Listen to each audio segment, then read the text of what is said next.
Intro. We all love inventions that make life easier and better, from medical breakthroughs to everyday gadgets. But what if some of these inventions, created to help us, actually ended up causing more harm than good? In today's video, we'll explore some of the most surprising and shocking examples of inventions that backfired in ways nobody expected.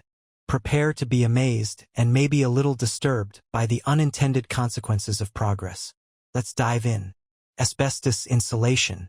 In the early 20th century, asbestos was considered nothing short of a miracle material. It was fireproof, durable, flexible, resistant to electricity, and cheap to produce. Its name, derived from a Greek word meaning inextinguishable, seemed fitting. Engineers, architects, and manufacturers hailed it as a solution to countless industrial and household problems. From insulating pipes and boilers to strengthening cement and vinyl flooring, asbestos found its way into over 3,000 different consumer and industrial products. But this miracle came with a deadly cost.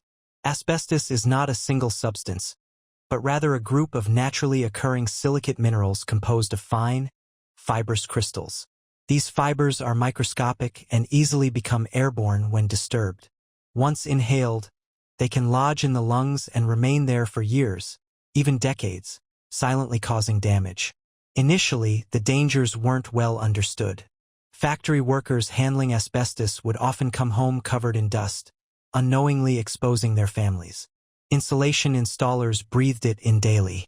Schools and homes built during the asbestos boom became long-term reservoirs of toxic fibers. The real tragedy lies in how long it took for the world to react. As early as the 1920s, doctors began noticing strange lung diseases in asbestos workers. In 1930, a landmark report by Dr. E.R.A. Meriwether linked exposure to asbestosis, a scarring of lung tissue that severely restricts breathing. Even then, the industry was slow to respond. Warnings were downplayed, research was buried, and safety regulations were minimal or non-existent. Then came mesothelioma. Unlike asbestosis or regular lung cancer, mesothelioma is a rare, aggressive, and virtually untreatable cancer that affects the lining of the lungs or abdomen. It has only one known cause: exposure to asbestos. What makes it especially insidious is its latency period. It can take 20 to 50 years after exposure for symptoms to appear. By the time it's diagnosed, most patients are already in the final stages. Throughout the mid-20th century, despite mounting evidence of health risks, asbestos use continued to rise. Wartime manufacturing, booming post-war construction, and rapid industrialization all depended on cheap, fire-resistant materials. Asbestos was woven into fabrics, sprayed onto steel structures, and mixed into ceiling tiles and drywall. It became so ubiquitous that it was virtually impossible to avoid. Only in the 1970s and 1980s did widespread public awareness begin to grow, thanks to investigative journalism, whistleblowers, and victims' families pushing for accountability. Lawsuits against asbestos manufacturers revealed that many companies had known about the risks for decades but chose profit over safety. The result was one of the largest waves of corporate litigation in history. Governments around the world began banning or severely restricting asbestos use. In the United States, while not entirely banned, most asbestos-containing products were phased out or subject to strict regulations. In countries like Australia and much of the European Union, total bans were implemented. Yet the battle is far from over. In many developing countries, asbestos is still widely used. Cheap to mine and easy to work with, it's seen as an economic necessity despite the known health risks. Global asbestos production is still in the millions of tons annually, with countries like Russia, China, and India among the largest users. Even in countries where asbestos is banned, the legacy remains. Countless older buildings still contain asbestos insulation, ceiling panels, and floor tiles. When these materials deteriorate or are disturbed during renovations, they pose a serious threat to construction workers and occupants. Specialized abatement teams are often required to safely remove it, and the costs can be immense. There's also the emotional cost. Families of victims describe decades of confusion, misdiagnosis, and suffering. Workers who believed they were doing honest, productive labor later found themselves dying slowly from invisible damage. One of the cruelest ironies is that those most affected were often those who trusted the system the most. Veterans, factory workers, teachers, and even firefighters. So, how could something meant to protect us from fire and heat end up destroying so many lives? The story of asbestos insulation is not just a tale of a toxic mineral. It's a cautionary lesson in human hubris. It shows what can happen when short-term utility is valued over long-term safety. It highlights the danger of ignoring early scientific warnings and placing too much trust in industry assurances. And perhaps most importantly, it reveals how slow society can be to act, even when the evidence is overwhelming. Today, asbestos is a symbol of industrial negligence and the hidden costs of progress. It's a reminder that innovation without caution can have deadly consequences. As we continue to develop new materials and technologies, the legacy of asbestos should always serve as a guide. Ask not just what something can do, but what it might do later. Leaded gasoline. In the early 1920s, as automobiles became more common, engineers faced a frustrating problem: engine knocking. This phenomenon, caused by uneven fuel combustion, made engines inefficient, noisy, and prone to damage. Scientists scrambled to find a solution. Among the proposed fixes was a chemical compound called tetraethyl lead, or TEL. When added to gasoline, TEL dramatically reduced engine knock, making cars run smoother and more efficiently. It was hailed as a triumph of chemical engineering. General Motors, DuPont, and Standard Oil quickly commercialized the discovery: leaded gasoline. In the early 1920s, as automobiles became more common, engineers faced a frustrating problem: engine knocking. This phenomenon, caused by uneven fuel combustion, made engines inefficient, noisy, and prone to damage. Scientists scrambled to find a solution. Among the proposed fixes was a chemical compound called tetraethyl lead, or TEL. When added to gasoline, TEL dramatically reduced engine knock, making cars run smoother and more efficiently. It was hailed as a triumph of chemical engineering. General Motors, DuPont, and Standard Oil quickly commercialized the discovery, branding it as ethyl gasoline. The fuel was marketed as advanced, safe, and necessary for modern transportation. What no one advertised, however, was the disturbing fact that this solution was also incredibly toxic. Lead is a powerful neurotoxin. Even in small doses, it can cause serious and irreversible damage to the human body, particularly the brain and nervous system. Children are especially vulnerable, with lead exposure linked to reduced IQ, attention disorders, learning disabilities, and behavioral problems. Adults exposed to lead can suffer from hypertension, kidney damage, and reproductive issues. Despite this knowledge, yes, even in the 1920s, TEL was allowed to flood the global market. The dangers of lead were not a secret. Medical literature dating back centuries had documented its toxic effects. Workers in the TEL manufacturing plants quickly fell ill.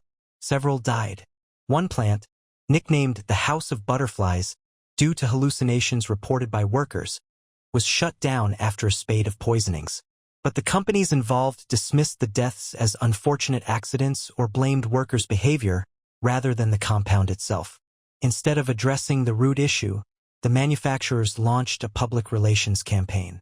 They emphasized TEL's benefits and insisted that the levels of lead emitted from car exhausts were too low to cause harm. Government regulators, often under pressure or influence from industry, failed to intervene meaningfully. And so, for more than 50 years, millions of tons of lead were pumped into the atmosphere. Every time a car engine ran on leaded gasoline, tiny particles of lead were released through the exhaust. These particles settled in soil, coated buildings, and entered water systems. More importantly, they were inhaled or ingested by people. Urban centers with heavy traffic saw the highest exposure, and inner-city children, often from marginalized communities, suffered the worst consequences. By the 1960s and 70s, the damage was becoming undeniable. Studies showed that children living in high-traffic areas had dangerously elevated blood lead levels. Public health researchers, most notably Dr. Herbert Needleman, linked lead exposure to reduced academic performance and increased rates of violence and crime. In fact, Some criminologists later proposed that the dramatic drop in violent crime rates in the U.S. during the 1990s was partially due to the earlier phase-out of leaded gasoline. Still, the pushback from industry was intense. Oil companies and tel producers funded their own studies, discredited scientists, and lobbied governments to delay regulations. But public awareness was growing, and environmental advocacy gained momentum. In 1970, the U.S. established the Environmental Protection Agency, EPA, and by the mid-1970s, the first steps toward phasing out leaded gasoline had begun. The process was slow and met with resistance. It wasn't until 1996 that leaded gasoline was fully banned for on-road vehicles in the United States. Other countries followed at varying paces. The European Union eliminated it by 2000. Some developing nations continued to use leaded fuel well into the 2000s due to cost and infrastructure limitations. Incredibly, it wasn't until 2021 that the very last country, Algeria, officially ended the use of leaded gasoline for cars. That marked the global end of an era that had lasted nearly a century. So what are we left with? The environmental legacy of leaded gasoline is still all around us. Soil near highways and urban centers remains contaminated. Older buildings may contain lead dust. Some drinking water systems, like the infamous case in Flint, Michigan, still face issues related to lead pipes and corrosion. And tragically, the cognitive and developmental damage caused to generations of children is irreversible. The story of leaded gasoline is not simply about a toxic fuel additive. It's about how industry influence, weak regulation, and a disregard for long-term public health can lead to widespread harm. It's a case study in how scientific knowledge can be ignored or suppressed in favor of profit. It's also a sobering reminder of how environmental injustice disproportionately affects vulnerable populations, especially children, and especially in poor or minority communities. But there's also a lesson of hope. Since the global phase-out of leaded gasoline, thalidomide, in the mid-20th century, a seemingly harmless pill became one of the worst medical disasters in history. The drug was called thalidomide, and it was originally marketed as a sedative and treatment for morning sickness in pregnant women. What began as a pharmaceutical success story soon turned into a global tragedy, one that reshaped the way we regulate drugs, conduct medical trials, and view the ethics of medicine itself. Thalidomide was first synthesized in 1953 by German pharmaceutical company Chemie Grünenthal. At the time, the post-World War II world was desperate for safe, effective medications. Antibiotics, painkillers, and tranquilizers were flooding the market, and thalidomide appeared to be a miracle. It helped people sleep, eased anxiety, and, most importantly, was believed to be so safe that it was impossible to overdose on. It was approved in West Germany in 1957 and sold over-the-counter under the name Contergan. Soon after, it spread across Europe, South America, Asia, and other parts of the world under various brand names. In some countries, it was promoted not only as a sedative but also as a cure for colds, flu, and even seasickness. But it gained particular popularity among pregnant women for one specific reason: relief from morning sickness. At the time, the understanding of how drugs affected fetal development, what we now call teratogenicity, was extremely limited. Most drugs weren't tested on pregnant animals or evaluated for their effects on human embryos. Doctors and regulators assumed that if a drug was safe for the mother, it was safe for the baby. They were wrong.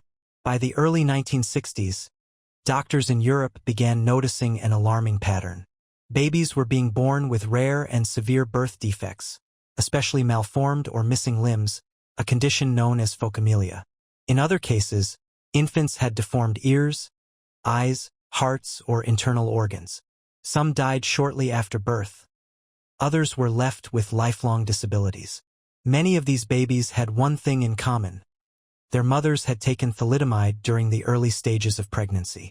The link was first proposed by a German pediatrician, Dr. Wittekind Lenz, and independently by an Australian obstetrician, Dr. William McBride.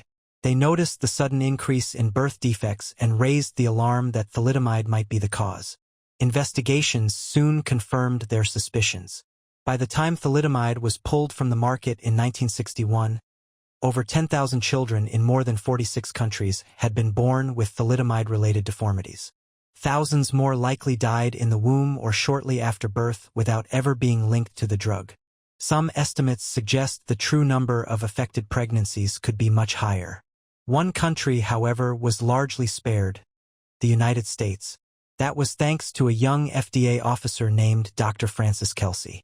In 1960, she was tasked with reviewing thalidomide for approval in the U.S. Despite pressure from the manufacturer and a lack of hard evidence at the time, she refused to authorize the drug, citing concerns about insufficient safety data. Her persistence delayed its approval just long enough for the birth defect reports from Europe to emerge. Dr. Kelsey's cautious approach likely saved thousands of American children and earned her national recognition and honors. The thalidomide tragedy had a profound and lasting impact on medicine. Governments around the world quickly realized how dangerously unregulated the pharmaceutical industry had become. In the United States, the disaster led to the passage of the 1962 Kefauver-Harris Amendment, which required drug manufacturers to prove both the safety and effectiveness of new medications before they could be approved. It also mandated informed consent in clinical trials and required more rigorous testing, especially for use in pregnancy. In Europe and elsewhere, regulatory agencies were strengthened or created from scratch. The tragedy ushered in the era of modern pharmacovigilance, monitoring the safety of drugs even after they're on the market, and laid the foundation for today's global drug approval standards. But thalidomide's story didn't end there. In a strange twist of fate, the very drug that caused so much destruction found a new purpose decades later. Researchers discovered that thalidomide has powerful anti-inflammatory and anti-angiogenic properties. In the 1990s, it was found to be effective in treating certain forms of cancer, particularly multiple myeloma, as well as complications of leprosy. Today, it is used under extremely controlled conditions, never in pregnant women, and only with stringent safety protocols, including birth control requirements and routine pregnancy testing. This dual legacy makes thalidomide both a cautionary tale and a reminder of medicine's complexity. It shows how a substance can be both deadly and life-saving, depending on how and to whom it is given. Yet, for the survivors and their families, the pain continues. Many of the children affected by thalidomide are now in their 60s, facing aging with disabilities that make even simple tasks difficult. Some countries provided compensation. Others dragged their feet for decades. Advocacy groups formed to demand justice, recognition, and support for those whose lives were permanently altered. Legal battles, public apologies, and documentaries have helped bring the story to light. But for many, it still feels like too little, too late. The tragedy of thalidomide changed medicine forever, but it came at a horrific cost. It showed the world what happens when profit, speed, and scientific arrogance override patient safety. It highlighted the critical importance of drug testing, transparency, and ethics in clinical trials. Most of all, it taught us that medical progress must always be rooted in caution, humility, and humanity. Plastic bags. In 1959, a Swedish engineer named Sten Gustav Thulin invented a simple, lightweight product that would soon take over the world: the plastic shopping bag. His intention was not to pollute the planet, but to save it. At the time, paper bags were the norm, and environmental concerns about deforestation were rising. Plastic bags, he believed, could be a reusable, long-lasting alternative that would help reduce tree cutting and paper waste. For a while, it seemed like a smart idea. Plastic bags are incredibly cheap to manufacture. They're waterproof, strong for their weight, and take up very little space. By the 1970s and 80s, they were being adopted by supermarkets and retailers across the globe. By the 1990s, they had become a part of daily life, handed out by the billions in grocery stores, markets, pharmacies, and takeout restaurants. But what started as a symbol of modern convenience quickly evolved into one of the greatest environmental disasters of our time. Plastic bags are made primarily from polyethylene, a type of plastic derived from fossil fuels like oil and natural gas. They are designed to be durable and resistant to breakdown, qualities that make them useful, but also incredibly persistent in the environment. A plastic bag can take hundreds of years to decompose, and even then, it doesn't disappear. It simply breaks down into smaller and smaller pieces, becoming microplastics that can contaminate ecosystems for generations. The core issue is that most plastic bags are used just once and then thrown away. Globally, we produce around 5 trillion plastic bags every year. That's about 160,000 bags every second. The vast majority are not recycled. In fact, recycling rates for plastic bags are typically under 10% in most countries. Why? Because they are lightweight and often contaminated with food or dirt, making them difficult and economically unviable to recycle. As a result, they end up in landfills, incinerators, or worse, the natural environment. One of the most visible consequences of plastic bag pollution is its impact on wildlife. In oceans, rivers, and lakes, discarded plastic bags can drift for years. Sea turtles, which rely on sight to find food, often mistake floating plastic bags for jellyfish, a favorite meal. Ingesting plastic can block their digestive systems, leading to starvation. Birds, fish, whales, and marine mammals have also been found dead with stomachs full of plastic debris. On land, cows and other grazing animals sometimes eat plastic bags mixed in with their feed, causing internal blockages and death. But the harm doesn't stop with animals. As plastic degrades into microscopic particles, it enters the food chain. Microplastics have been found in fish, sea salt, tap water, bottled water, and even human blood.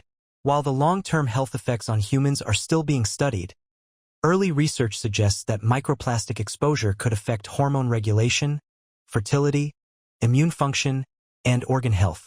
Plastic bag pollution also creates economic problems. Clogged drainage systems, especially in developing countries, can lead to urban flooding. Cleaning up plastic waste costs cities millions of dollars each year. In some regions, tourism is affected as once beautiful beaches are buried in plastic litter. And because plastic is derived from fossil fuels, its production contributes to greenhouse gas emissions and climate change. Recognizing these issues, many governments have taken action. Starting in the early 2000s, countries began to introduce plastic bag bans or taxes. Bangladesh was the first country to ban plastic bags outright in 2002 after severe floods were linked to clogged storm drains. Rwanda followed with one of the world's strictest bans, turning plastic bags into contraband. The European Union has pushed aggressive targets to reduce plastic bag use, and countries like Kenya, Chile, and New Zealand have implemented nationwide bans or levies.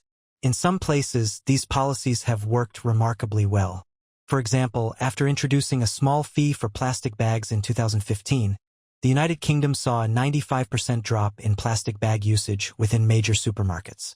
Ireland experienced a similar success after enacting a bag tax in 2002. In contrast, countries without regulations continue to struggle with mountains of plastic waste. Still, challenges remain.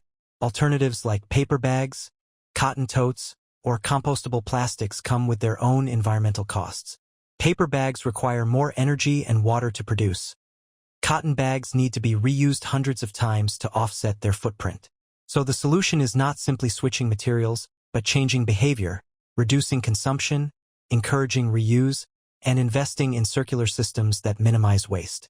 Ironically, the original inventor of the plastic bag, Thalidomide, had hoped people would reuse them. He reportedly kept one in his pocket, using it again and again. But mass production, consumer culture, and corporate convenience turned a potentially sustainable product into a disposable one. Plastic bags are a case study in how modern life, driven by speed and ease, can overlook long-term consequences.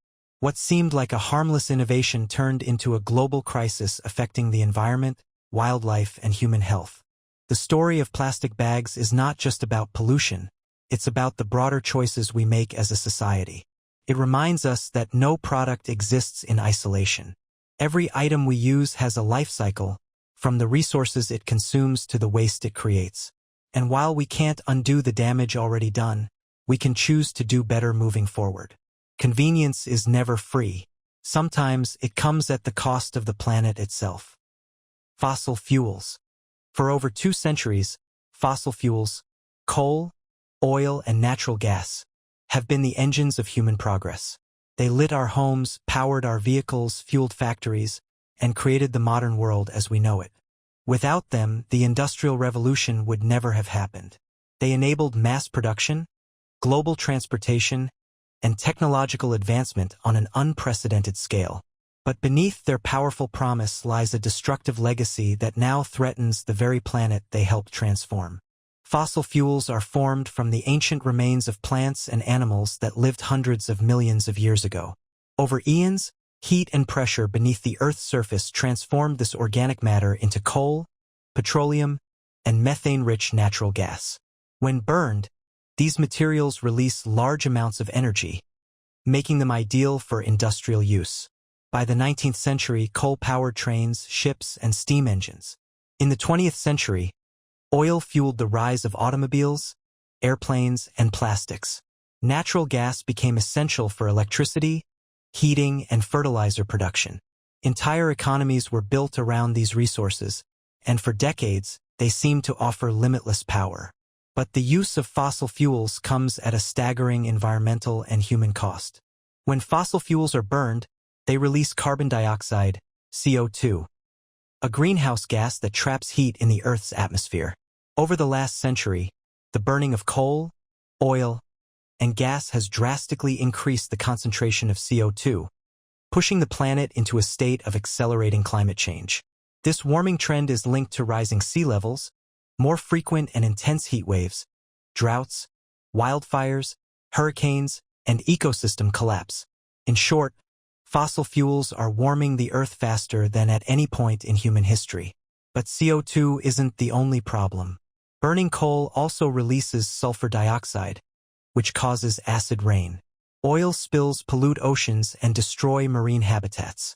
Natural gas leaks release methane, a greenhouse gas far more potent than CO2 in the short term.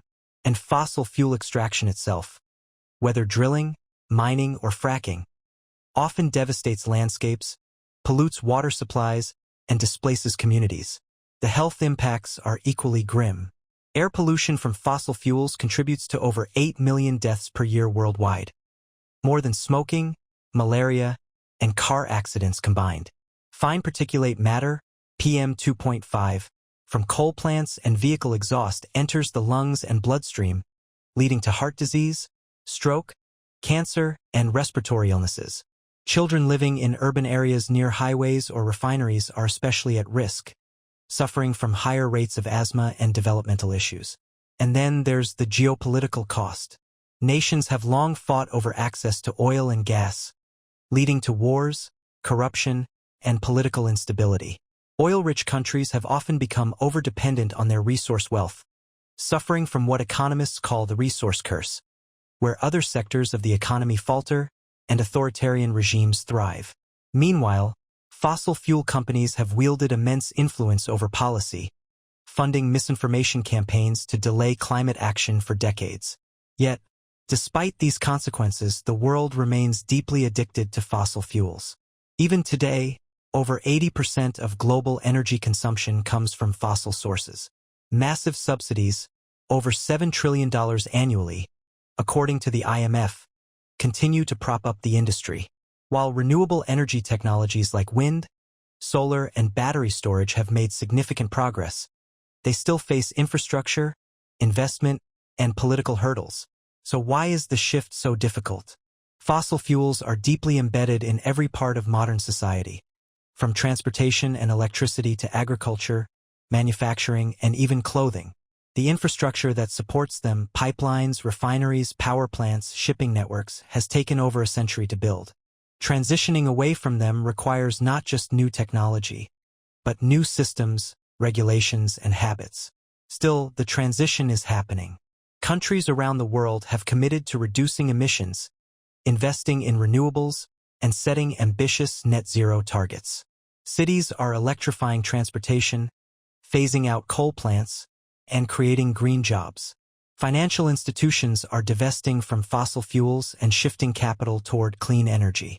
Public pressure, from youth movements to scientific communities, has pushed climate change to the top of the global agenda. But time is running out. To limit global warming to 1.5 degrees Celsius above pre-industrial levels, the threshold identified by the Intergovernmental Panel on Climate Change, IPCC, to avoid catastrophic consequences, global emissions must fall by nearly 50% by 2030, and reach net zero by 2050. That requires an urgent and coordinated global effort to phase out fossil fuels at a pace never seen before in human history. It's a monumental challenge, but not an impossible one. Solar and wind are now the cheapest sources of electricity in many parts of the world. Electric vehicles are becoming more affordable and efficient. Innovations in grid technology, hydrogen fuel, and energy storage are expanding rapidly. The solutions exist, we simply need the political will and economic investment to scale them. In the end, the story of fossil fuels is a paradox. They lifted humanity out of darkness, but now cast a long shadow over our future. They gave us power, mobility, and prosperity, but also pollution, inequality, and climate chaos. The path forward is not about blaming the past, but learning from it. Recognizing that our reliance on fossil fuels was once necessary, but is no longer sustainable. The next chapter must be about transition, resilience, and renewal, because while fossil fuels built the modern world, they can't sustain it. The future, if we are to have one, must be powered by something cleaner, fairer, and more enduring. Chlorofluorocarbons. In the early 20th century, scientists and engineers were searching for a better refrigerant, one that was non-toxic, non-flammable, and stable. At the time, common coolants like ammonia, sulfur dioxide, and methyl chloride posed serious health risks. Accidental leaks could cause explosions, poisoning, and even death. Then came chlorofluorocarbons, or CFCs, a class of synthetic compounds that seemed almost too good to be true. Invented in 1928 by chemists Thomas Midgley Jr. and Albert Henny while working for General Motors and DuPont, CFCs were marketed as miracle substances. The most common CFC, Freon 12, CCl2F2, quickly became the gold standard for refrigerators, air conditioners, and aerosol sprays.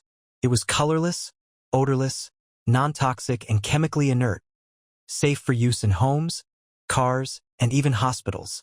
By the 1950s and 60s, CFCs were everywhere. They were used in air conditioning units, insulating foams, fire extinguishers, medical inhalers, and as propellants in deodorant and hairspray cans. The global production of CFCs soared into the hundreds of thousands of tons per year. No one suspected that these seemingly harmless compounds were building up in the upper atmosphere, slowly setting the stage for an environmental crisis unlike any the world had seen. That crisis would be the destruction of Earth's ozone layer.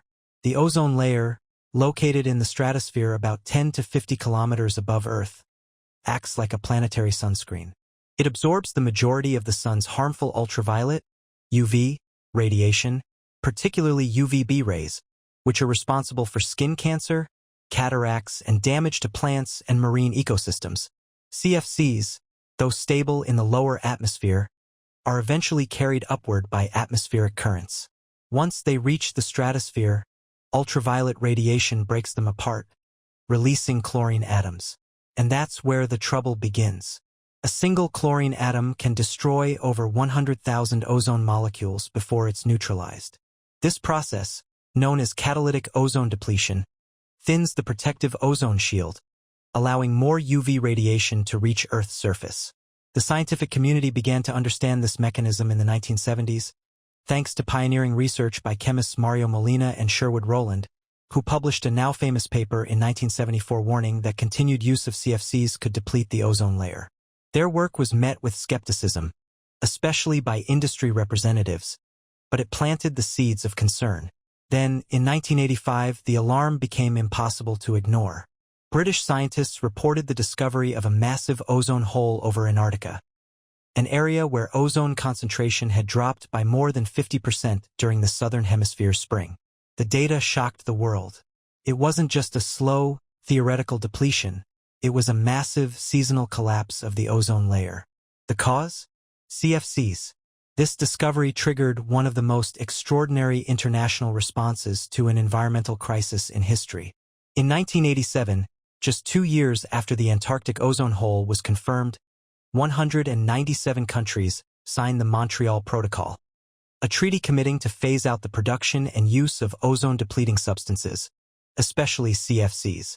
Over the next decades, the agreement was strengthened and expanded. Alternative compounds like HCFCs and HFCs were introduced. Though not perfect, they were less harmful to the ozone layer. The results were dramatic.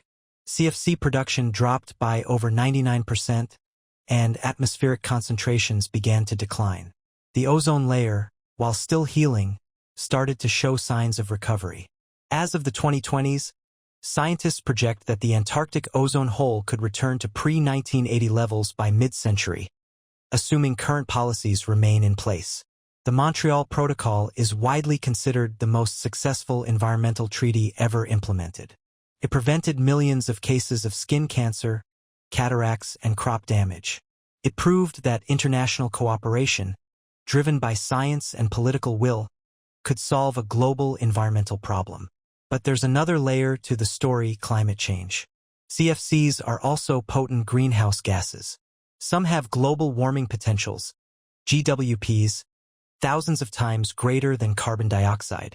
So by phasing out CFCs, the Montreal Protocol also slowed the pace of global warming, perhaps more than any other single policy in history. Ironically, it wasn't originally designed for that purpose, but it ended up delivering major climate benefits. However, the legacy of CFCs isn't entirely behind us. While production has been banned, illegal smuggling of CFCs still occurs, particularly in developing nations where older refrigeration systems are still in use. In 2018, scientists detected a mysterious spike in atmospheric CFC-11, suggesting that someone was violating the ban. A global investigation eventually traced the source to unreported factories in eastern China. Thanks to satellite monitoring and international pressure, the emissions have since declined, but the incident highlighted how fragile global enforcement can be. There's also the issue of replacement chemicals. Some alternatives to CFCs, like HFCs, hydrofluorocarbons, don't destroy ozone but still contribute heavily to climate change. That's why the Kigali Amendment to the Montreal Protocol, signed in 2016, aims to phase down HFCs as well, extending the treaty's influence into climate policy. The story of CFCs is a rare case in environmental history where a major crisis was met with rapid global action, and it worked. But it also serves as a cautionary tale. CFCs were designed to be safe, stable, and effective, and they were. But the very qualities that made them useful also made them dangerous. Once released, they lingered in the atmosphere for decades, with consequences no one anticipated. Their rise and fall remind us of a critical truth. When we alter nature without understanding the full impact, the results can be catastrophic. The ozone crisis teaches us that scientific insight, paired with political courage and international cooperation, can reverse environmental damage. But it also warns us not to wait too long, because the atmosphere remembers everything we put into it. Teflon. In 1938, a young chemist named Roy Plunkett, working at DuPont's Jackson Laboratory, accidentally discovered a slippery white powder that would later be branded as Teflon. He had been experimenting with refrigerant gases when one cylinder stopped dispensing, despite still appearing full. When the cylinder was cut open, it revealed a waxy solid, polytetrafluoroethylene, PTFE, a substance with remarkable properties. PTFE was chemically inert, resistant to heat and corrosion, and had the lowest coefficient of friction of any known solid. In simple terms, nothing stuck to it. It was water-repellent, non-reactive, and incredibly durable. These qualities made it useful for industrial applications, particularly in the military and aerospace sectors during World War II. But in the post-war consumer boom, it found its way into millions of kitchens in a form we all know today: non-stick cookware. The first Teflon-coated frying pan, under the brand name Tefal, appeared in France in the 1950s, and it quickly became a household sensation. No more scraping scrambled eggs off the bottom of pans. No more soaking and scrubbing. Teflon revolutionized cooking and became synonymous with modern convenience. But lurking behind this miracle of modern chemistry was a dark and invisible threat: a chemical known as PFOA. PFOA, or perfluorooctanoic acid, also called C8, was used in the manufacturing process of Teflon to help it stick to metal surfaces before being baked into a non-stick layer. PFOA is part of a broader class of synthetic compounds known as PFAS, per, and polyfluoroalkyl substances, often called forever chemicals, because they don't break down in the environment or the human body. For decades, PFOA was released into the air and water from factories, particularly from DuPont's Washington Works plant in Parkersburg, West Virginia. Nearby residents were exposed through contaminated drinking water, and workers at the plant were handling the substance daily, often without adequate protective equipment or full knowledge of the risks. By the late 1990s and early 2000s, the consequences became undeniable. A class action lawsuit led by local farmer Wilbur Tennant, whose cattle were mysteriously dying after drinking water downstream from the DuPont facility, opened the door to one of the largest environmental legal battles in U.S. history. A massive independent health study involving over 69,000 people linked PFOA exposure to kidney cancer, testicular cancer, thyroid disease, high cholesterol, ulcerative colitis, and pregnancy-induced hypertension. The damage was not isolated. Investigations revealed that DuPont had known about the dangers of PFOA for decades, but chose not to warn the public or regulators. Internal documents showed evidence of toxicity in animals as early as the 1960s and elevated PFOA levels in workers' blood in the 1980s. Still, production continued. Eventually, under mounting legal and public pressure, DuPont agreed to phase out PFOA by 2015. But by then, the chemical had spread across the globe. PFOA has been detected in the blood of over 99% of humans tested, as well as in wildlife from polar bears in the Arctic to fish in remote lakes. It is present in soil, water, and air, and because it doesn't degrade, it continues to accumulate. The case of Teflon and PFOA highlights a disturbing pattern. Chemicals introduced into consumer products without full understanding or disclosure of their long-term effects. Non-stick pans may have made life easier, but they also introduced toxic compounds into our environment, homes, and bodies.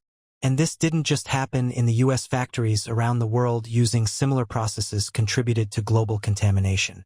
It's important to note that today's Teflon-coated products no longer use PFOA in their manufacturing, thanks to public pressure and regulatory changes.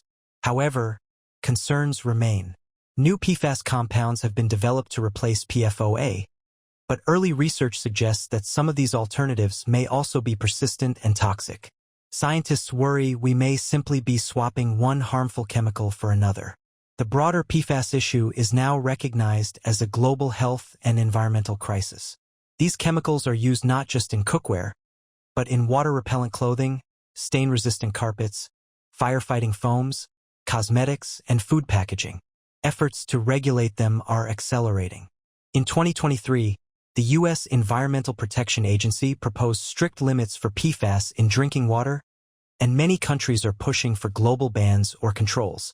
Yet, cleanup is difficult. Removing PFAS from water supplies requires expensive filtration technologies. Destroying them safely requires extremely high temperatures. And the long-term effects on human health are still being uncovered. Scientists are only beginning to understand how these substances affect hormonal systems, immune response, and long-term cancer risk. The story of Teflon is a paradox. On the one hand, it represents the triumph of chemical engineering, a product that changed the way we live, eat, and clean. On the other hand, it stands as a cautionary tale about invisible risk, how something as simple as a frying pan can become a source of global pollution. It also reminds us that just because a substance is safe to use under normal conditions, doesn't mean it's safe to produce, dispose of, or release into nature. The Teflon saga helped expose a systemic issue in chemical regulation. Substances are often introduced into the market long before their safety is thoroughly tested. Regulatory agencies have historically been reactive rather than proactive, acting only after harm is widespread. As we look to the future, the challenge is clear. How do we balance innovation with precaution? Can we continue to benefit from advanced materials without repeating the mistakes of the past? If there's one lesson to learn from the rise and fallout of Teflon and PFOA, it's this. The true cost of convenience often reveals itself only after the damage is done. Opioid painkillers. Pain is a universal human experience. And for centuries, people have turned to opioids, drugs derived from the opium poppy, to relieve it. From ancient morphine extracts to modern synthetic painkillers, opioids have been powerful tools in medicine. But in recent decades, what began as a medical solution turned into one of the worst public health crises in modern history: the opioid epidemic. At the heart of the crisis are prescription opioid painkillers like oxycodone, hydrocodone, fentanyl, and morphine. These drugs were designed to manage severe pain after surgeries, during cancer treatment, or for acute injuries. Used properly and short-term, they can be safe and effective. But what happened in the late 1990s and early 2000s was a dangerous departure from that principle. The origins of the opioid epidemic are closely tied to the pharmaceutical industry, particularly the company Purdue Pharma and its drug OxyContin. Approved by the FDA in 1995, OxyContin was marketed as a breakthrough for chronic pain management. Purdue claimed the drug had a low risk of addiction due to its extended-release formula. These claims were based on weak or misleading evidence, but they were delivered with confidence to doctors, hospitals, and the public. An aggressive marketing campaign followed. Purdue trained sales reps to downplay the addiction potential of opioids, promoted high dosages as safe, and sponsored medical conferences, journals, and educational materials to spread the idea that pain was undertreated and opioids were the answer. Doctors were incentivized to prescribe more, and pain, once considered a symptom, was rebranded as the fifth vital sign. The result? A massive surge in opioid prescriptions. By the early 2000s, opioids were being prescribed not just for cancer or surgery, but for back pain, dental work, arthritis, and even migraines. Millions of patients, many with only moderate or temporary pain, were exposed to powerful narcotics. And many became addicted without realizing it. Unlike earlier drugs, synthetic opioids like OxyContin were far stronger, and tolerance built quickly. Patients often needed higher doses to achieve the same relief. When prescriptions ran out, many turned to illegal alternatives like heroin, which offered a similar high at a lower cost. By the 2010s, a new wave of opioids, particularly fentanyl, which is up to 100 times more potent than morphine, entered the black market. Overdoses skyrocketed. The numbers are staggering. In the United States alone, over 500,000 people have died from opioid overdoses since 1999. As of 2024, the death toll continues to rise, with more than 80,000 deaths per year linked to opioids. Millions more live with addiction, often cycling through rehab, relapse, and incarceration. And this isn't just a US problem. Canada, Australia, and parts of Europe have also seen sharp increases in opioid use and related deaths. Wherever prescription opioids became widespread, addiction and overdose followed. Beyond the death toll, the social costs of the opioid crisis have been immense. Families have been torn apart. Children have been orphaned or placed into foster care. Emergency services, law enforcement, and healthcare systems have been overwhelmed. Entire communities, particularly in rural and post-industrial regions, have been devastated. It's easy to assume addiction affects only a certain type of person, but the opioid epidemic shattered that illusion. Teachers, nurses, veterans, teenagers, and the elderly all became victims. The drugs were legal. They came from pharmacies. They were prescribed by doctors. Addiction didn't always start with a party. It often began in a hospital or clinic. And what of accountability? In recent years, lawsuits have revealed a disturbing level of corporate misconduct. Purdue Pharma, Johnson & Johnson, and other manufacturers were found to have knowingly downplayed the risks of opioids while pushing for wider use. Distributors like McKesson and Cardinal Health flooded communities with pills, ignoring warning signs of abuse and diversion. Pharmacies filled suspicious prescriptions without question. The legal fallout has been significant. Purdue Pharma filed for bankruptcy in 2019 and agreed to pay over $4.5 billion in settlements. The Sackler family, who owned Purdue, agreed to relinquish ownership and contribute billions more, but avoided criminal prosecution. State and local governments have received billions in opioid settlement funds, intended for addiction treatment, prevention, and recovery efforts. However, many argue that no amount of money can undo the damage done or bring back the lives lost. Yet the story is not all despair. Public health efforts have evolved rapidly in response. Naloxone, an opioid overdose reversal drug, has become more widely available and is saving thousands of lives. Treatment for opioid use disorder, OUD, including medication-assisted therapies like methadone and buprenorphine, is more accessible than ever. Harm reduction strategies, such as supervised consumption sites and needle exchange programs, are gaining acceptance. Still, stigma remains a major barrier. Many who suffer from opioid addiction face shame, judgment, and limited access to care. Despite being a medical condition, addiction is often treated as a moral failure. This only deepens the crisis. Today, we live with the long shadow of opioid painkillers. They were meant to relieve suffering, but instead caused it on a massive scale. The opioid epidemic didn't arise from street dealers or foreign cartels. It began in boardrooms, hospitals, and pharmacies, wrapped in lab coats and pharmaceutical branding. The key lesson? When profit drives medicine and marketing overrides ethics, the results can be deadly. Moving forward, we must rethink how pain is treated, how drugs are approved, and how vulnerable people are protected. There's a place for opioids in medicine, but only with extreme caution, oversight, and respect for their power. The opioid crisis is a story of unintended consequences, willful ignorance, and human cost. But it can also be a turning point, if we're willing to learn from it and ensure it never happens again. Nuclear energy. In the middle of the 20th century, humanity split the atom, and, in doing so, released not only unprecedented energy but also a fierce debate that continues to this day. Nuclear energy was once hailed as the future of power. Clean, efficient, and practically limitless. But as the world learned more, that promise came with an equally massive price: danger, disaster, and radioactive waste. The origins of nuclear energy are rooted in wartime science. During World War II, the Manhattan Project produced the first atomic bombs, unleashing destructive power unlike anything the world had ever seen. But even as Hiroshima and Nagasaki were still smoldering, scientists turned to peaceful applications of nuclear fission. If atoms could be split to destroy cities, why not use that energy to power them? In 1954, the world's first nuclear power station, Obninsk in the Soviet Union, began supplying electricity to the grid. The United States followed shortly after with Shippingport in Pennsylvania. From the start, nuclear energy was marketed as safe, clean, and modern. Politicians and engineers promised a future where electricity would be too cheap to meter. And at first, the advantages seemed clear. Zero carbon emissions during operation. High energy density. A small amount of fuel could produce massive amounts of electricity. Independence from fossil fuels, especially for countries with limited coal or oil.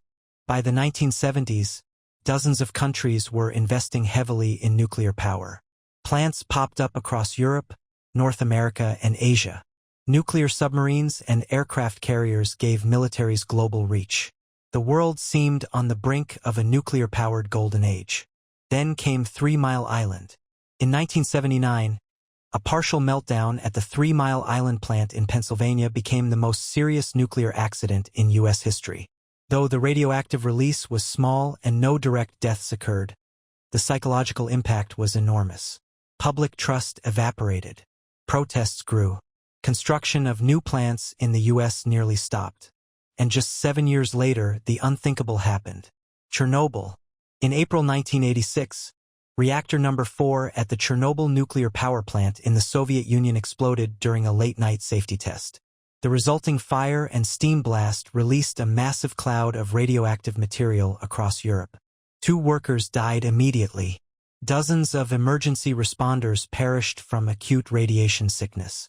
Over time, thousands more developed cancer, especially thyroid cancer, as radioactive iodine contaminated the surrounding environment. A 30-kilometer exclusion zone was established, and over 100,000 people were evacuated, many never to return. The nearby city of Pripyat, once home to nearly 50,000, became a radioactive ghost town. Chernobyl was a global wake-up call. It exposed not only the potential for catastrophic failure, but also how government secrecy and design flaws could amplify the danger. Confidence in nuclear energy plummeted. Investment dried up. Some countries, like Italy and Germany, began pulling away from nuclear power altogether.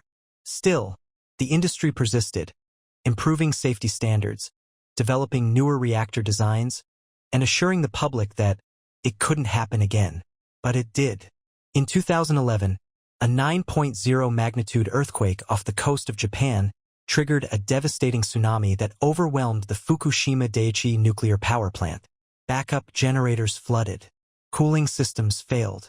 3 reactors melted down. Large quantities of radioactive material were released into the atmosphere and Pacific Ocean. Tens of thousands were evacuated. The cleanup is expected to take decades and cost hundreds of billions of dollars. Once again, the world was reminded, nuclear energy, though powerful, is not infallible. But disasters aren't the only concern. There's also the issue of nuclear waste. Spent fuel rods remain radioactive for tens of thousands of years. Storing them safely is a challenge no country has fully solved. Most waste is kept in temporary storage pools or dry casks at plant sites, solutions designed for decades, not millennia. Deep geological repositories, like Finland's Onkalo facility, are being developed, but remain controversial and expensive. Then there's the threat of proliferation. The same technology used to enrich uranium for fuel can be used to make nuclear weapons. The line between civilian and military nuclear programs is thin. Countries like North Korea and Iran have blurred that line, raising fears of global instability and atomic conflict. And finally, there's cost. Nuclear plants are extremely expensive to build, often running billions of dollars over budget and years behind schedule. For many governments and utilities, renewable sources like solar and wind are now cheaper, faster to deploy, and come without the nuclear baggage. So where does that leave us? Paradoxically, some experts argue that nuclear power is essential for combating climate change. Unlike coal or gas, nuclear plants don't emit greenhouse gases. And unlike solar or wind, they provide stable, round-the-clock electricity. As the world races to decarbonize, many see nuclear energy as a necessary evil, a bridge between the fossil fuel past and a renewable future. New technologies like small modular reactors, SMRs, and thorium-based designs promise improved safety, lower waste, and reduced risk of meltdown. Proponents argue that nuclear energy today is not the same as it was in the 1970s. And to some extent, they're right. But critics point out that every promise of safe nuclear power has eventually run into real-world problems. Human error, natural disasters, aging infrastructure, political instability. The margin for error remains razor-thin. And the consequences of failure are still existential. Nuclear energy is perhaps the most striking example of an invention that was meant to help, and does help, but whose potential for harm has proven just as great. It offers clean power but creates deadly waste. It reduces carbon emissions but raises the risk of catastrophe. It enables progress, but demands vigilance for generations. The atom was split to illuminate the world. Instead, it illuminated a moral question that still haunts us. How much risk are we willing to accept in the pursuit of energy? Electronic waste. In our modern world, electronics are everywhere. From smartphones and laptops to flat-screen TVs, smartwatches, and even internet-connected refrigerators, we live surrounded by digital innovation. These devices have revolutionized communication, education, medicine, and commerce, making life more convenient, connected, and efficient. But behind the bright screens and sleek designs lies a growing, toxic problem: electronic waste, or e-waste. Electronic waste refers to discarded electrical or electronic devices, either broken, obsolete, or simply unwanted. That includes everything from old computers and printers to used batteries, cables, and phones. And as technology advances at breakneck speed, more and more devices are being thrown away, often after just a few years of use. According to the Global E-Waste Monitor, the world generated over 62 million metric tons of e-waste in 2022, a number projected to reach 75 million tons by 2030. That's the equivalent of throwing away more than 1,000 laptops every second. And yet, less than 20% of this waste is formally recycled. So where does it all go? A portion ends up in official recycling centers. But much of it, often from wealthier nations, is shipped overseas, especially to countries in Africa and South Asia. Places like Ghana, India, and Pakistan have become global dumping grounds for used electronics, often under the false label of second-hand goods. In these regions, informal recycling economies have sprung up. Workers, many of them children, scavenge for valuable components like copper, gold, and aluminum by burning wires, smashing devices, or using acid baths to dissolve materials. These processes are cheap but incredibly hazardous, releasing toxic fumes, heavy metals, and persistent pollutants into the air, soil, and water.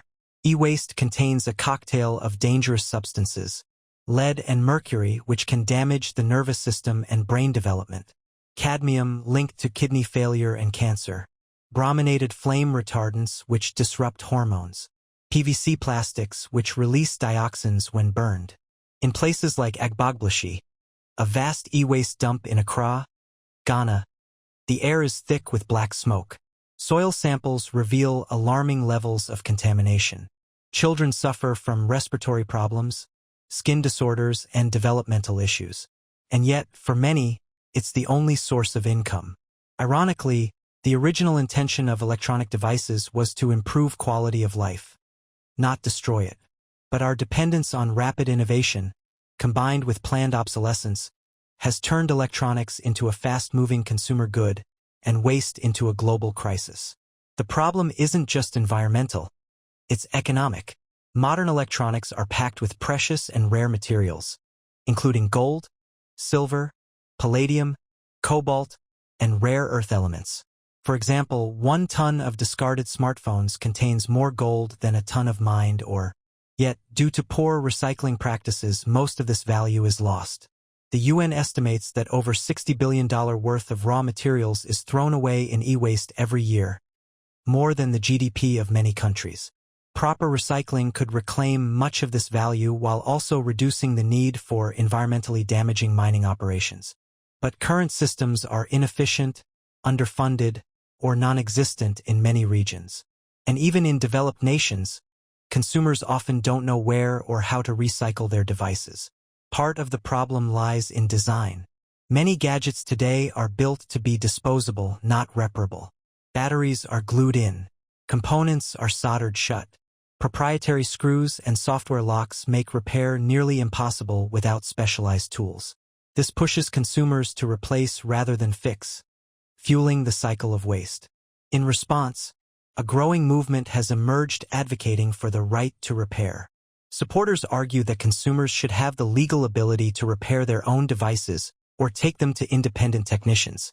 Several governments, especially in the EU, have started enacting legislation requiring manufacturers to provide spare parts, manuals, and easier repair options. Meanwhile, tech companies are slowly changing. Apple, once notorious for its sealed devices, has begun offering self-service repair kits. Microsoft and Dell have pledged to improve the recyclability of their products. But critics argue progress is too slow and still driven more by public pressure than genuine commitment.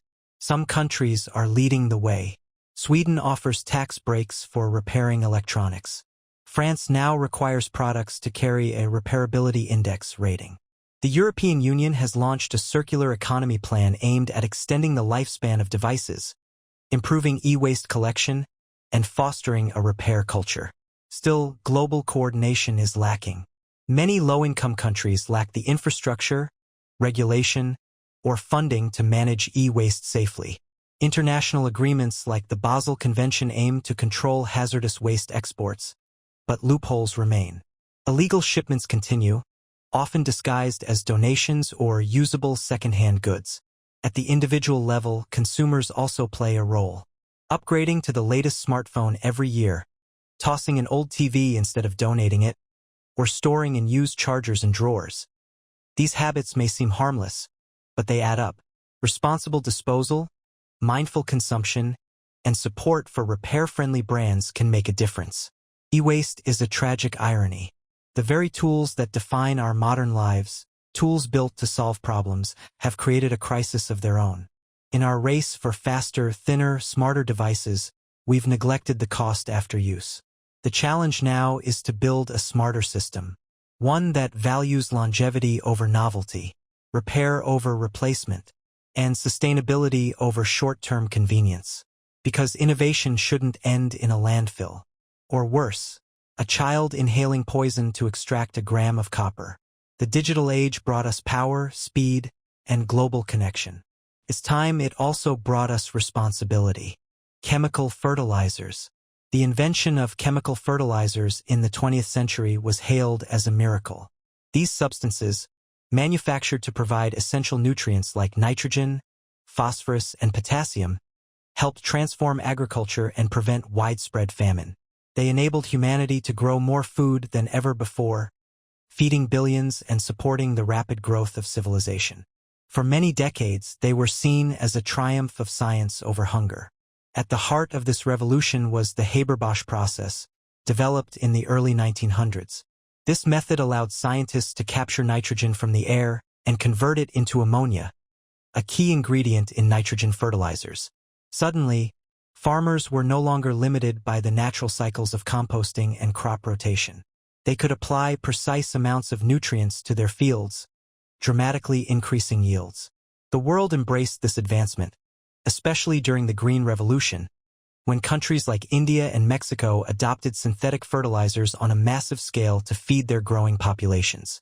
However, the same fertilizers that helped feed the world also introduced a range of environmental and health problems that are becoming harder to ignore.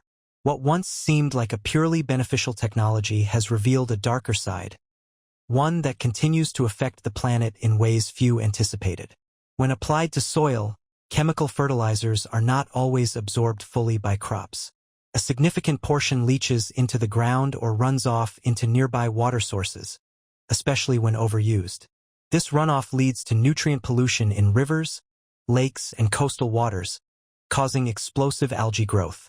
These algal blooms deplete oxygen in the water, creating dead zones where fish and other marine life cannot survive.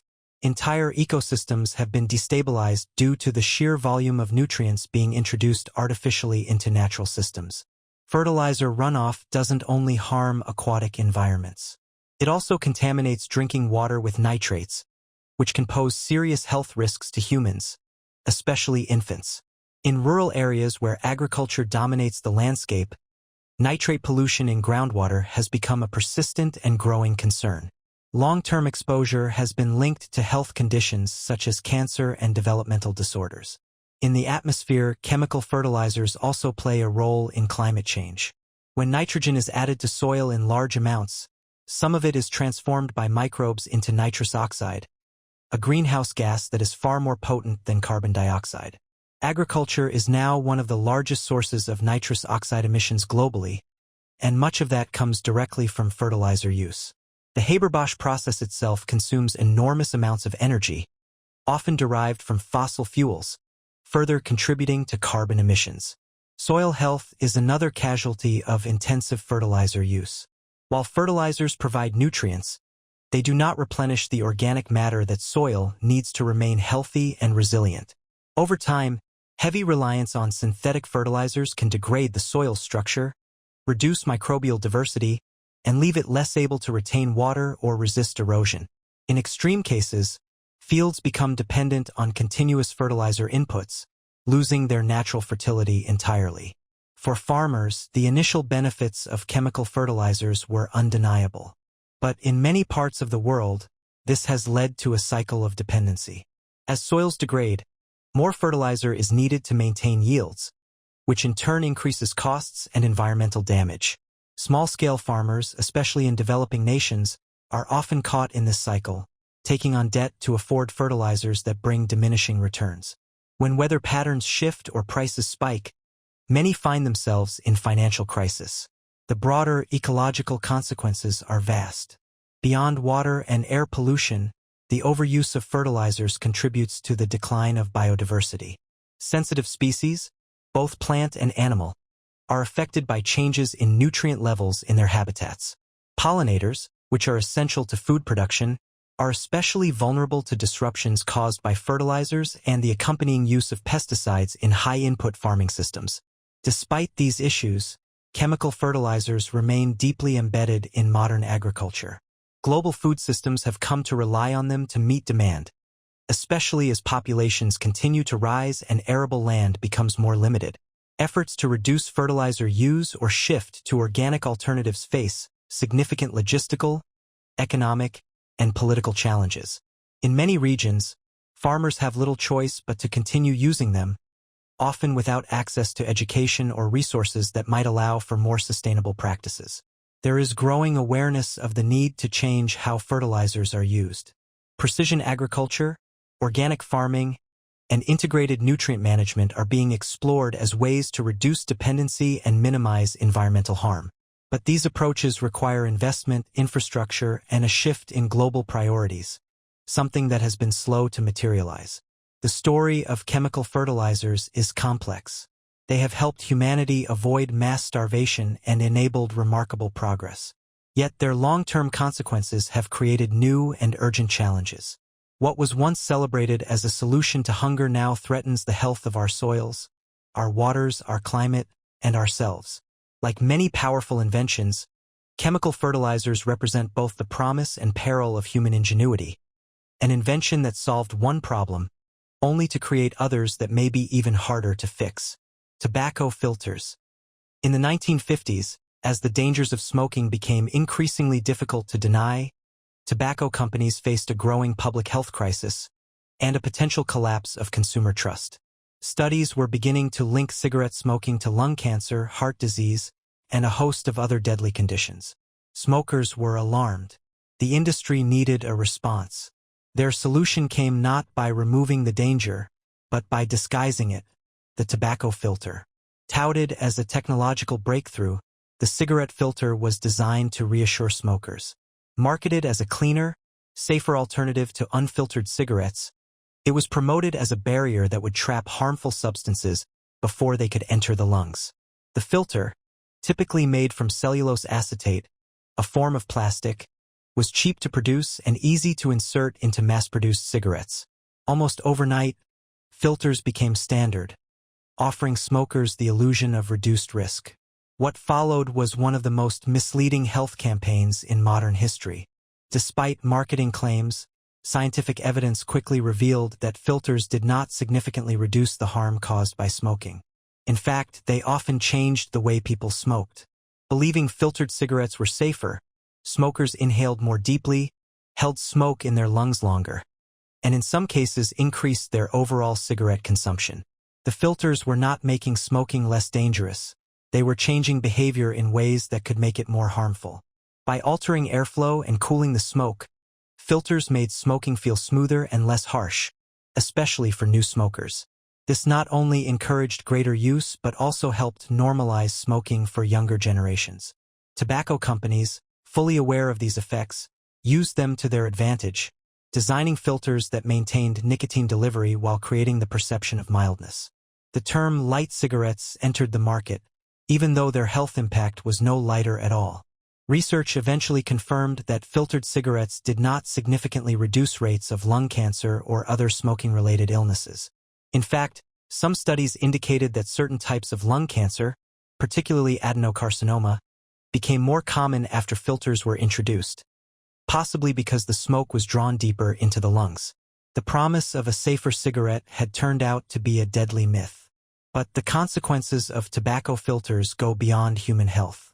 As smoking declined in some countries but remained high in others, cigarette butts became one of the most widespread forms of litter on Earth. An estimated 4.5 trillion cigarette butts are discarded each year, many of them containing filters made of non-biodegradable plastic. These filters take years, even decades, to break down. In the meantime, they leach toxic chemicals, like nicotine, heavy metals, and carcinogens, into soil and waterways. Wildlife often mistakes cigarette butts for food. Birds, fish, and marine animals ingest them, leading to internal blockages, poisoning, and death. A single cigarette butt can contaminate up to 1,000 liters of water, harming aquatic ecosystems in the process. Efforts to clean up cigarette litter have proven expensive and ineffective. Cities around the world spend millions annually trying to manage this waste. Anti-littering campaigns have had limited success, and despite their environmental impact, cigarette filters remain largely unregulated, still attached to nearly every cigarette sold. There is also the issue of intentional design. Filters are not neutral safety tools. They are carefully engineered by tobacco companies to manipulate the smoking experience. Some are ventilated with tiny holes, which smokers may unknowingly block with their lips or fingers, changing the delivery of nicotine and tar. Others use flavor capsules or charcoal to alter taste, creating an illusion of cleanliness or innovation while masking the harm. These design features serve marketing goals, not health outcomes, and they have helped the industry maintain profits and consumer loyalty for decades, even as the truth about smoking's dangers became undeniable. Public health experts have called for stronger regulation or outright bans on cigarette filters, arguing that they provide no real health benefit and contribute significantly to environmental damage. A growing number of countries and cities are considering such measures.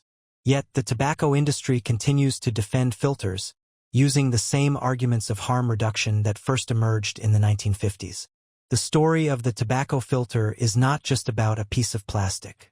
It is a case study in corporate deception, a product introduced not to make cigarettes safer, but to make them appear safer. It shows how science can be selectively used, manipulated, or ignored when profits are at stake. And it serves as a reminder that not all inventions marketed as solutions truly solve anything. In fact, some, like the tobacco filter, may do more harm than good. Born from public pressure, sustained by misleading science, and spread through global marketing, the cigarette filter remains one of the most enduring symbols of a failed promise. It didn't make smoking safer. It just made the dangers easier to inhale. Facial recognition technology. Facial recognition technology was once the stuff of science fiction. A futuristic idea where machines could instantly identify anyone, anywhere, just by scanning their face. For decades, it remained a distant dream. But today, it is not only real, it is embedded in everyday life. From unlocking smartphones to airport security to online photo tagging, facial recognition has become one of the most rapidly adopted surveillance technologies in history. It was introduced as a tool of convenience, safety, and personalization. Yet, behind the promise lies a set of dangers that are only beginning to surface.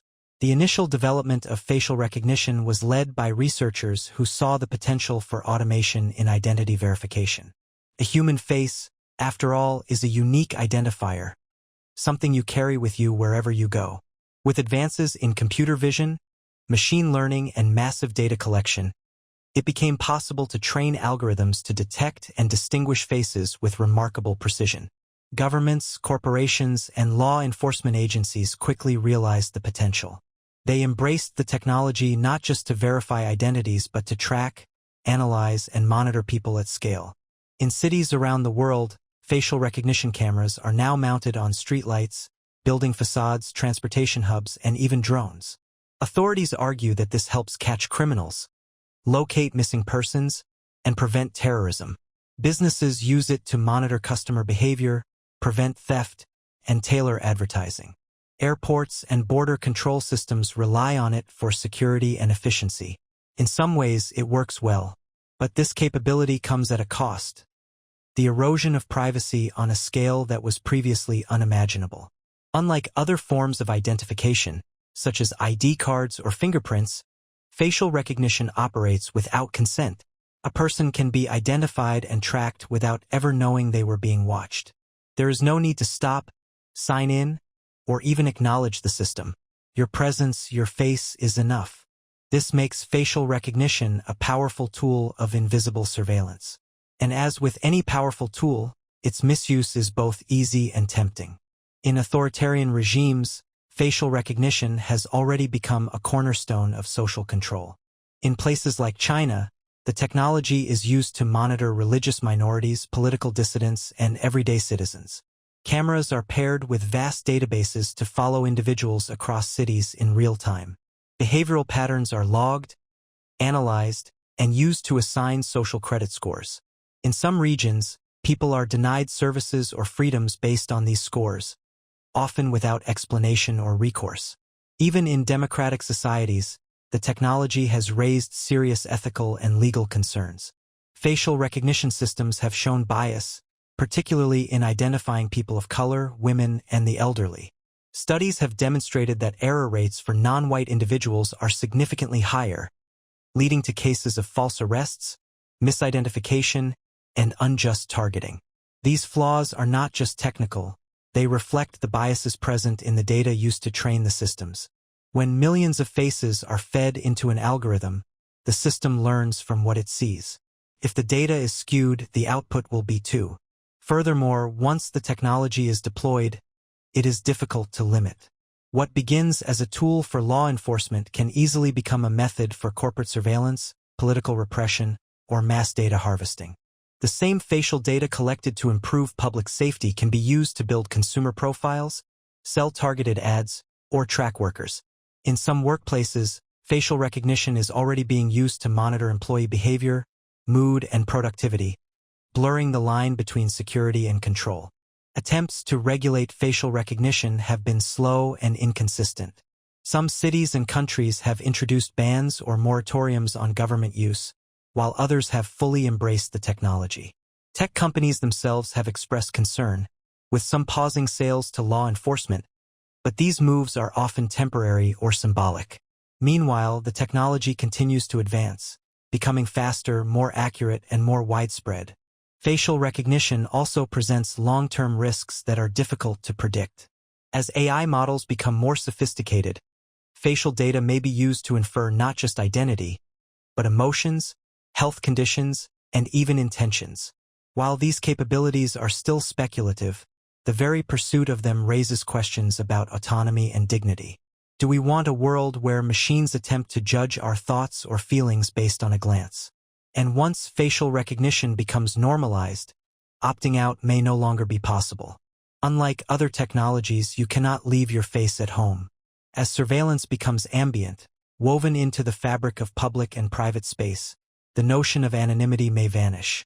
Every movement, every interaction, may be logged and analyzed. Privacy, once assumed, becomes a privilege for the few rather than a right for all. Facial recognition technology began with the hope of simplifying life. And in many ways it has. But the hidden consequences have revealed a deeper conflict between convenience and freedom, between innovation and control. It is a technology that empowers governments and corporations far more than individuals. It gives the ability to see without being seen, to track without being known. What makes facial recognition especially concerning is not just its power, but its invisibility. Unlike a camera you can see or a form you can decline to fill out, facial recognition often leaves no trace. You don't know when it starts watching, you don't know what it's storing, and you may never know how it's being used. Inventions that promise to help often carry unintended consequences. But in the case of facial recognition, the consequences were not entirely unforeseen. They were predicted, debated, and in some cases ignored. Now, as the technology spreads, society faces a choice, not just about how it is used, but whether it should be used at all. Because once we give up the ability to move through the world unobserved, we may find it difficult to get it back. DDT. When DDT, short for dichlorodiphenyltrichloroethane, was first introduced to the public in the 1940s, it was celebrated as a scientific miracle. A colorless, odorless synthetic chemical, DDT was extraordinarily effective at killing insects, especially mosquitoes that spread malaria and lice that carried typhus. During World War II, it was sprayed in war zones, refugee camps, and civilian populations to protect soldiers and citizens alike from deadly disease. Death rates from insect-borne illnesses plummeted. DDT became a symbol of human triumph over nature, a chemical shield against sickness and suffering. After the war, its use expanded rapidly into agriculture. Farmers sprayed DDT on crops across the world: cotton, corn, fruits, vegetables, to protect harvests from pests and increase yields. It seemed like a win-win: more food, less disease, and a cleaner, safer environment. Governments promoted it, scientists praised it, and the public welcomed it. In many households, DDT was used like any other household cleaner, sprayed in bedrooms, kitchens, and even directly on children's mattresses to kill bedbugs and fleas. Few questioned its safety. Why would they? DDT was approved, tested, and backed by science, or so it seemed. But beneath the surface of this chemical success story, something deeply troubling was unfolding. DDT is a persistent organic pollutant, meaning it does not easily break down in the environment. Once introduced into soil, water, or living organisms, it can linger for years or even decades. It accumulates in the fatty tissues of animals and moves up the food chain, becoming more concentrated at each level. This process, known as bioaccumulation, means that top predators, such as birds of prey and, ultimately, humans, are exposed to the highest doses. By the 1950s and 60s, scientists began noticing alarming trends. Populations of bald eagles, ospreys, and peregrine falcons were collapsing. Their eggshells were thinning, breaking under the weight of incubation. Chicks were dying before they could hatch. The culprit? DDT. The chemical interfered with calcium metabolism in birds, weakening their eggs and threatening species with extinction. What had once been a symbol of progress had become a silent killer. The most famous voice to sound the alarm was marine biologist and author Rachel Carson. Her 1962 book Silent Spring brought public attention to the dangers of DDT and other pesticides. She described a future where birds no longer sang, their songs silenced by toxic chemicals. Her work was met with fierce resistance from chemical companies, but it sparked a national conversation and ultimately led to stronger environmental protections. By the early 1970s, growing scientific evidence and public pressure led many countries, including the United States, to ban or severely restrict DDT. The bald eagle was placed under federal protection, and aggressive conservation efforts began. Slowly, some bird populations began to recover. But DDT's story doesn't end with its ban. The chemical had already spread across the globe, contaminating rivers, oceans, and human bodies. Decades after use stopped, traces of DDT can still be found in soil, in fish, in breast milk. It remains a legacy pollutant, an invisible thread tying our present to the decisions of the past. Even today, debate continues around DDT. Some argue that its ban has allowed malaria to return in some regions, where mosquitoes developed resistance to other pesticides, or where replacement chemicals proved less effective. In certain emergencies, the World Health Organization has authorized limited use of DDT indoors to control malaria. Supporters point out that no other pesticide has matched its potency against disease-carrying insects. Opponents counter that reliance on DDT delays the development of safer, more sustainable solutions. There's also the question of human health. Long-term exposure to DDT has been linked to a range of issues, including reproductive disorders, hormone disruption, and an increased risk of breast cancer. While definitive conclusions are difficult due to the complexity of environmental factors, the correlations are strong enough that DDT is now classified as a probable human carcinogen. What makes DDT especially troubling is not just the damage it caused, but how long it took to recognize that damage. For decades, the chemical was embraced without question. Early warnings were dismissed, and critical research was often ignored or suppressed. The full scope of DDT's harm only became clear long after it had already shaped ecosystems and entered the global food chain. By the time the risks were accepted, the chemical had already become part of the planet's biology. DDT serves as a cautionary tale about our relationship with technology and nature. It reminds us that even the most celebrated innovations can have consequences we don't immediately see. In our efforts to solve urgent problems, disease, hunger, scarcity, we may introduce new threats that are slower, quieter, but just as devastating. The story of DDT is not just about one chemical. It's about how we evaluate risk, how we balance benefit and harm, and how we listen to science, even when it challenges our assumptions. It's about the importance of asking not just, can we do this? But should we? In the end, DDT did save lives. It did protect crops. It did serve a purpose. But it also changed the environment in ways we are still struggling to understand and undo. It left behind residues not only in nature, but in law, science, and public trust. It began as a promise and became a warning. Ending. And there you have it, just a few examples of inventions that were meant to help, but ended up causing unexpected harm. From miracle chemicals to cutting-edge technologies, these stories remind us that progress is never without risk. The line between innovation and consequence is often thinner than we think. Which invention surprised you the most? Was there one you hadn't heard of before? I'd love to hear your thoughts. Drop a comment below and let's talk about it. If you enjoyed this video, don't forget to like, subscribe, and hit the notification bell so you don't miss the next one. And if you think someone else would find this interesting, share it with a friend, or even that one person who always brings up random science facts at dinner. Thanks for watching, and see you in the next one.